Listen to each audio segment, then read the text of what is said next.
যুক্তরাষ্ট্রে অবস্থানরত বাংলাদেশি শিক্ষার্থী অঞ্জন রায় কিছুদিন আগে ইমেইলের মাধ্যমে জানতে পারেন দেশটিতে অবস্থান করে পড়ালেখার বৈধতা হারিয়েছেন তিনি। তবে আশাহত না হয়ে রুখে দাঁড়ান অঞ্জন। 23 এপ্রিল এপির প্রতিবেদনে উঠে এসেছে তার লড়াইয়ের গল্প। যুক্তরাষ্ট্রের মিসৌরি স্টেট ইউনিভার্সিটিতে আন্ডারগ্রাজুয়েট কম্পিউটার সায়েন্স বিভাগে 2024 সালের আগস্টে পড়ালেখা শুরু করেন অঞ্জন। 2026 সালের মে মাসে তার মাস্টার্স শেষ হওয়ার কথা রয়েছে। এর মাঝে বেঁধে যায় বিপত্তি।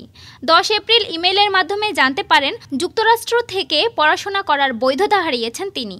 যে কোনো সময় তাকে গ্রেফতার বা দেশে ফেরত পাঠানো হতে পারে। অঞ্জন বলেন, বিশ্ববিদ্যালয়ের আন্তর্জাতিক শিক্ষার্থী সেবা কার্যালয় থেকে জানানো হয় তার বৈধতা বাতিল করার কারণ তারা জানেন না। তখন আইনজীবীর সঙ্গে কথা বলতে মনস্থির করেন অঞ্জন। ক্লাসে যাওয়া বন্ধ রাখেন। তিনি বলেন, শিক্ষকেরা ক্লাসে না আসার বিষয়টি বুঝতে পারেন। অঞ্জন জানান, এ সপ্তাহে আদালতের রায়ে নিজের যুক্তরাষ্ট্রে অবস্থানের বৈধতা ফিরে পেয়েছেন। অঞ্জনের মতো অনেকেই ট্রাম্প প্রশাসনের বিরুদ্ধে আইনি লড়াইয়ে সাফল্যের মুখ দেখেছেন।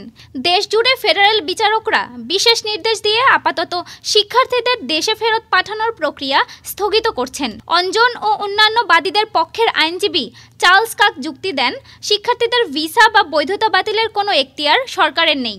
ডেস্ক রিপোর্ট, আজ বার্তা, ঢাকা।